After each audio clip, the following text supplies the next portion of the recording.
everyone, Buffy's here. Thanks for joining me for our first August episode of our weekly Market Insight series, which is coming directly from the Capital Markets Trading Desk. You guessed it, right here at SunWest Mortgage Company.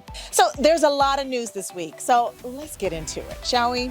All right. Fitch Ratings downgraded the U.S. debt rating on Tuesday from AAA to AA+, citing expected fiscal deterioration over the next 3 years, as well as growing government debt. Fitch was the second major agency to cut the country's rating. The surprise downgrade added to what has been a shaky week for markets. U.S. equities are currently down this month. The week started on a positive trend, but on Wednesday, equities fell across the board. The NASDAQ 100 dropped even after a surge charged by the artificial intelligence frenzy. The S&P 500 had its worst day since April. This comes after the index ended the month of July with its 5th consecutive month of gains. This was its longest winning streak since August 2019. Stocks are down due to a combination of disappointing earnings reports on Wall Street, the U.S. debt rating downgrade, and a sell-off after a hot job data report. On Wednesday, the ADP reported that private payrolls increased by 324,000 during the month of July, exceeding expectations and demonstrating a strong labor market. The leisure and hospitality sector added the highest number of jobs, whereas manufacturing sector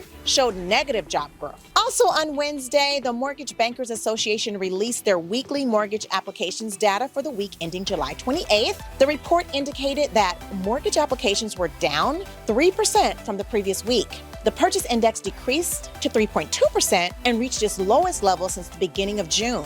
Refinances dropped by 2.5%. The average 30-year fixed rate rose to 6.93% compared to 6.87% the previous week. Experts indicate that higher rates and limited inventory are the cause for the decline. The U.S. Treasury increased the size of its quarterly sale of longer-term debt for the first time in over 2.5 years. It will sell $103 billion of longer-term securities at an auction next week, which is up from $96 billion previously. In the U.S., Treasuries are one of the most important factors that determine interest rates. When more treasuries are issued, it lowers the price, which leads to higher yields and rates. The July ISM Manufacturing Index rose to 46.4% in July from 46% in June.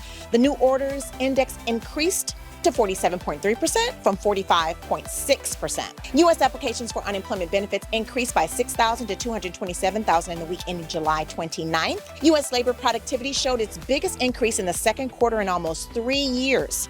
It rose at a 3.7 annual rate in the second quarter after registering a decline in the first 3 months of the year. Unit labor costs rose to a 1.6% rate after rising 3.3% in the prior period. Higher productivity helps to limit the potential inflationary impact of higher wages and other costs. In international news, last Friday, the Bank of Japan announced that they would allow yields to rise above their previously established ceiling, which they now call a point of reference. In China, the economy continues to show signs of slowdown after decades of growth. Home sales fell by the most in a year, and its manufacturing dwindled during the month of July, with exports demands being down.